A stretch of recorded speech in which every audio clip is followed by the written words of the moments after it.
The new Dahmer series on Netflix is an unfortunate masterpiece. I mean, this show was so atmospheric and immersive that I felt physically disgusted after every episode.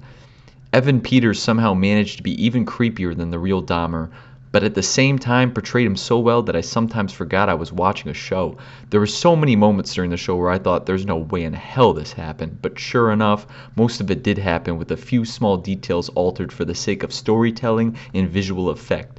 For example, Dahmer's neighbor Glenda Cleveland didn't live in the same apartment building as Dahmer, but rather was his adjacent next-door neighbor, so all those disturbing scenes of her listening to people screaming through the vent attached to his apartment, that didn't quite happen like that, but I'll give it my stamp of approval because it was a terrifying way of imagining what this woman might have went through. After hearing the things she heard and seeing the things she saw, my God.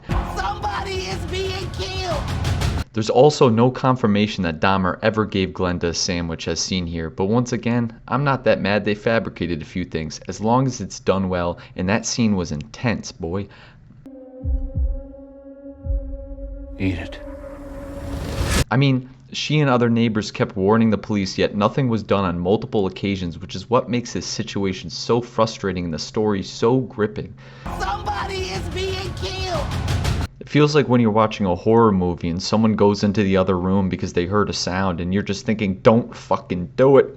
Except in this situation, it's the opposite way around. You can truly feel the community's outrage at the pure negligence of local law enforcement. I mean, it even pissed me off just watching it.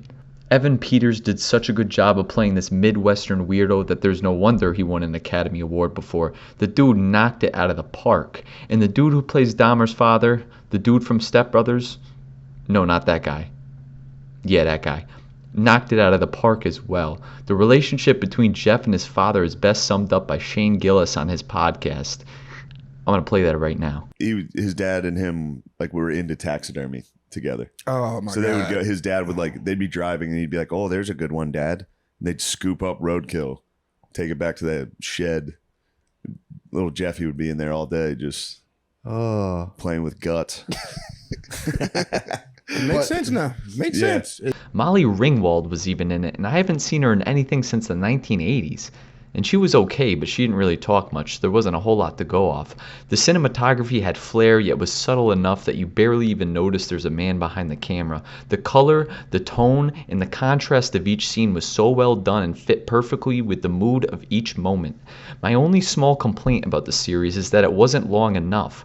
Personally, I would have liked to see some more of the victims' backstories, highlighted in the same way that deaf kid Tony had almost a whole episode focused on him. I really enjoyed that because it made his death feel like losing a friend because you got to know his character a little bit. Doing more of that with the other victims would have shed more light on the lives of these people that were suddenly stolen. Oh, and there was that one mistake Netflix made by putting Dahmer under the LGBTQ section.